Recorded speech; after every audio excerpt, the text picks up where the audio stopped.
বড় হওয়ার প্ল্যান তো আমার কিছুই ছিল না। ইচ্ছে করে কোনোদিনও চাইনি দূরে যেতে।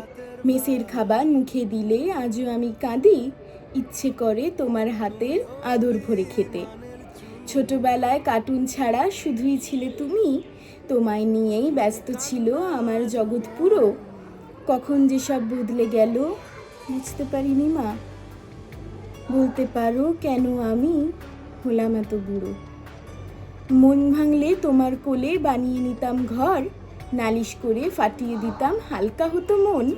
এখন তুমি থাকলে পাশেও মিনিট পাঁচেক কথা। আর কেমন যেন কারণ ছাড়াই ব্যস্ত সারাক্ষণ। তোমার সাথে থেকেও যেন তোমার থেকে দূরে।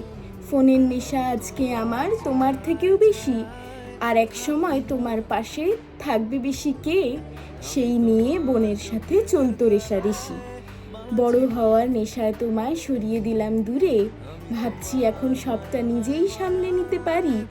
কিন্তু তোমায় ছাড়া এখন আমার সবটা থাকে থেমে। তাই আগের মতন আবার তুমি ধমকি দিও ভারী।